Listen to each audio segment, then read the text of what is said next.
حرب داعش والقاعدة في الصومال، هل كذب داعش بشأن عملياته ضد جماعة الشباب؟ أعلن تنظيم داعش في ولاية بونتلاند في الصومال عن تحقيق نجاحات كبيرة ضد جماعة الشباب في منطقة جبال علمسكاد، وبحسب ما ذكرته مجلة النبأ الصادرة عن إعلام التنظيم في عددها رقم 428 مطلع فبراير عام 2024، أوقع التنظيم خسائر كبيرة بجماعة الشباب. لكن لماذا لم يعلن داعش الذي يتباهى بأصغر عملياته عن هذه العمليات في وقتها؟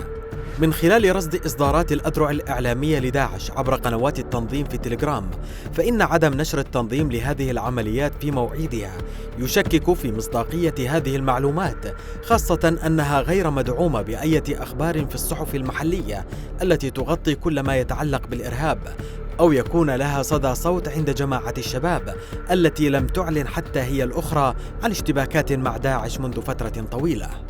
وقبل عام دارت معارك بين داعش وجماعة الشباب مكنته من طرد الأخير من مناطق جبال علمسكاد. أخبار الآن تواصلت مع مواطن يعيش بالقرب من تواجد داعش رفض ذكر اسمه لأسباب أمنية، وقال إن حربا دارت بين جماعة الشباب وتنظيم داعش تفوق الأخير عسكريا فيها في عدة قرى. وذكر أن قصفا جويا استهدف بلدة تبعد 25 كيلومترا عن بلدة بليدتن، وهي منطقة نفوذ داعش، وتسبب في مقتل العشرات من المقاتلين وإحراق 7 مركبات. داعش في بونتلاند، الانشغال بالانتخابات. شهد العام 2023 الذي جرت فيه عمليات داعش أزمة داخلية في بونتلاند دفعت بالقوى الأمنية إلى الانخراط في صراع الساسة، والذي لم ينتهي حتى الانتخابات الرئاسية في الولاية. هذه الأحداث استغلها داعش ليتوسع. انعكس ذلك على مدينة بوصاصو التي شهدت تنامي الهجمات الإرهابية خلال شهري ديسمبر ويناير، ما استدعى إطلاق عملية أمنية واسعة. بحلول النصف الثاني من العام 23 بدأ داعش في الاستفادة من الصراع السياسي في بونتلاند، وأتم استعداداته لاسترداد المناطق التي أخذتها جماعة الشباب قبل أعوام، وحقق نجاحات محدودة. بخلاف ذلك كان النصف الأول من العام الماضي ثقيلا على داعش، حيث مني بخسائر كبيرة على يد القوات الأمنية والقوات الدولية الحليفة للصومال. من تلك الخسائر فقدان الأثيوبي أبو البراء قائد عمليات التنظيم في بونتلاند، ثم فقدان بلال السوداني نائب زعيم التنظيم، إلى جانب مقتل عدد من الأعضاء الآخرين في جبال علمسكاد. بداية داعش في الصومال.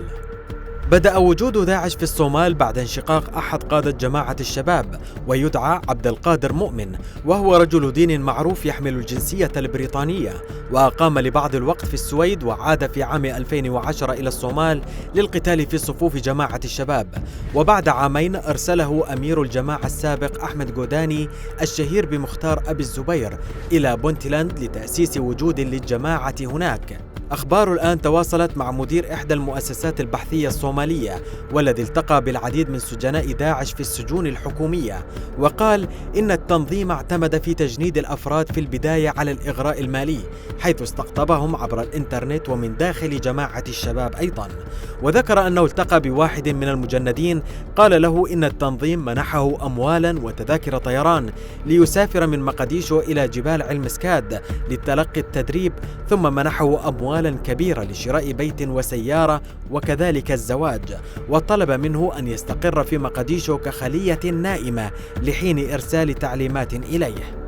قدرت وكالة المخابرات المركزية الأمريكية عدد مقاتلي تنظيم داعش في الصومال عام 2018 بنحو 150 مقاتلا، بينما قدرت مصادر محلية عددهم بنحو 300 إلى 400 مقاتل. كما كشفت وزارة الخزانة الأمريكية أن تنظيم داعش في الصومال حقق دخلا يقدر بنحو 4.5 مليون دولار ما بين عامي 2021 و22، جاءت من تحصيل أموال الزكاة والرسوم على التجارة والزراعة والرعي.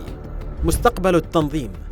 في أكتوبر عام 2020 قتل القيادي في داعش مهد معلم محمود في مديرية هدن في مقديشو، وقد شكلت الحادثة صدمة في الصومال لتواجد قيادي كبير في التنظيم في العاصمة، واختلفت الأجهزة الأمنية في تحديد هوية من قام بقتله. بينما ذكر رئيس استخبارات ولاية بونتلاند السابق أن جماعة الشباب هي المسؤولة عن العملية. ويبدو أن مستقبل داعش على حساب جماعة الشباب يبدو مضطربا، فالتنظيم لديه إمكانيات محدودة للغاية بما لدى جماعة الشباب رغم الخسائر التي تعرضت لها في القتال الجاري ضد الحكومة الفيدرالية.